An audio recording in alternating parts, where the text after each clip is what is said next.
E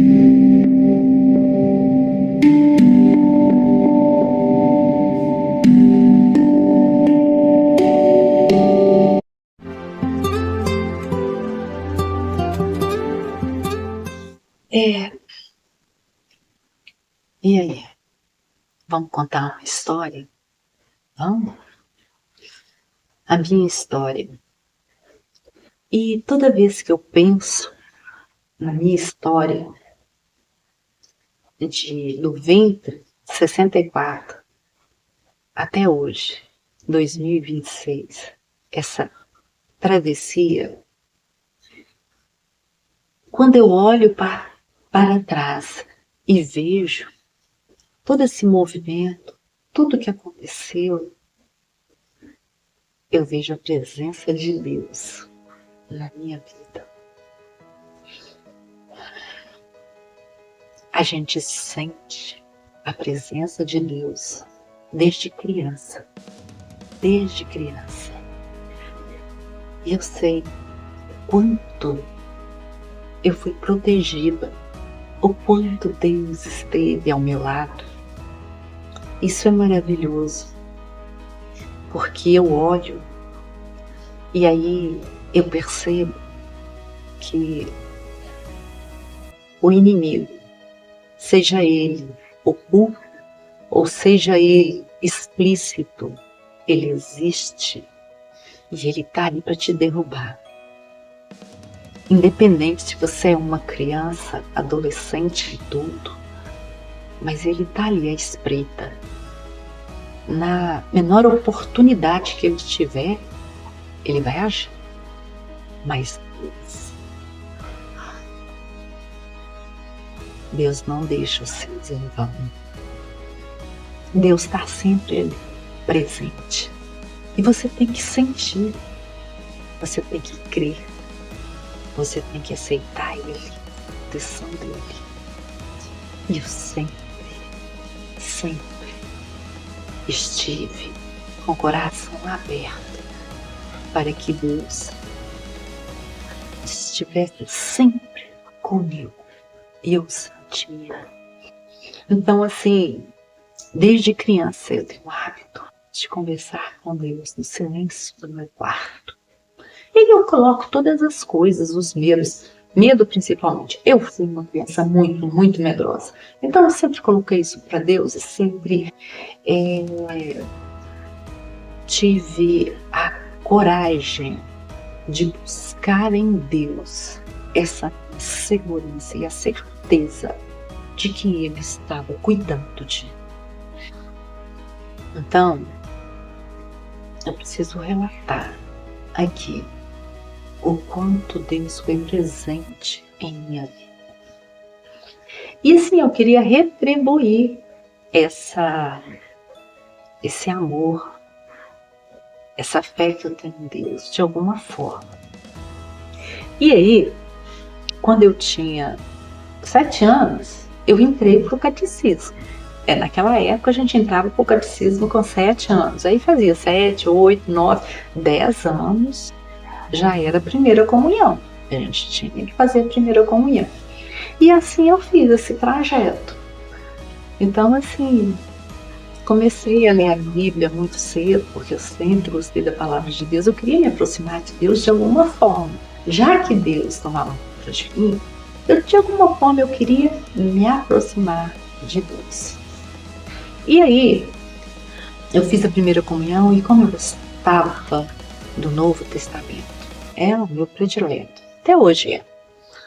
E aí, eu segui os passos certinhos para a primeira comunhão, fiz a primeira comunhão, estudava em colégio de freira, lá no Coração Eucarístico, tinha um colégio de freira, eu estudava lá, fiz o primeiro ano, segundo, terceiro, estudei lá o fundamental, hoje a gente fala fundamental 1.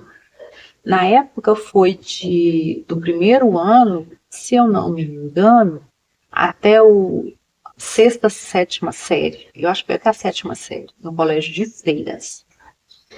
E aí, quando eu fiz a primeira comunhão, eu tinha 11, 12 anos, eu cheguei para o meu pai, logo depois que eu fiz a primeira comunhão.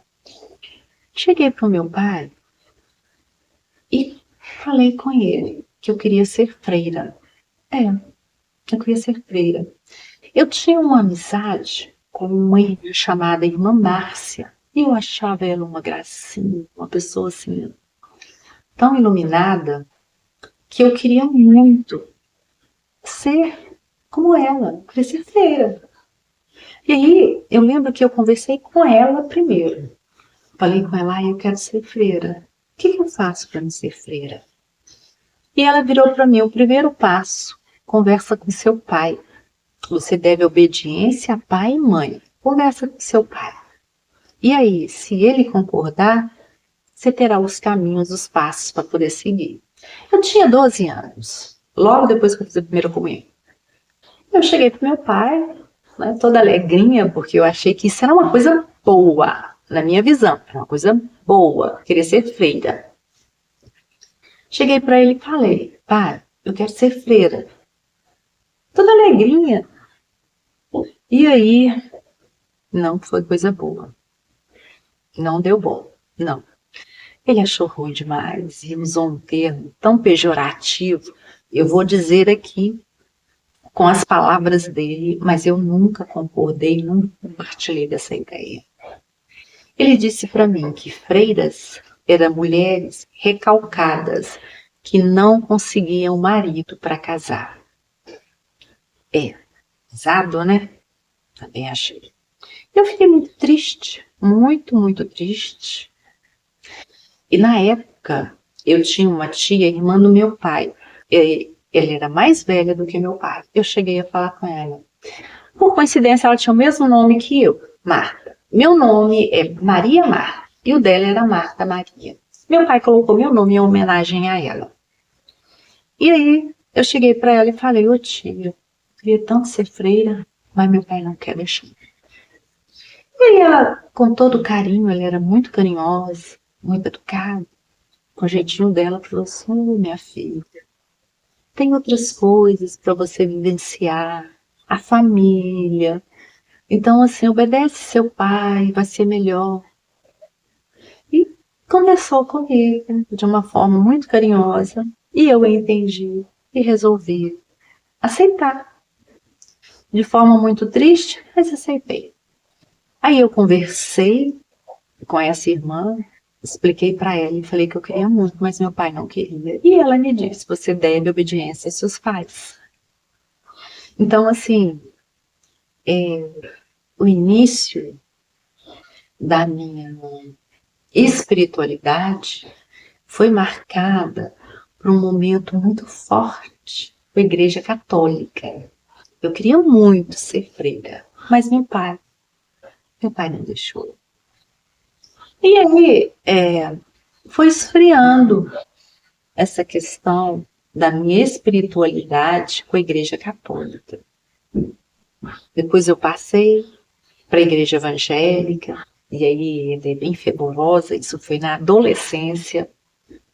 Depois, na fase adulta, eu fui para o kardecismo, também foi muito boa a vivência no kardecismo. E depois, eu cheguei à conclusão, Deus está em todas as coisas. Deus está em tudo. A gente tem que aprender a ver Deus na sua criação. Então eu vejo Deus em tudo, em tudo. Em mim, no outro, nas plantas. E eu vejo que a espiritualidade, ela vem junto comigo desde criança. Essa intimidade que eu tenho com Deus. Você tem essa experiência? Você tem essa experiência íntima com Deus? Tem? Me conta, me fala, conte a sua história. Eu conto a minha. Vem, inscreva-se no canal, curte, compartilha, vem comigo, vai ser bom.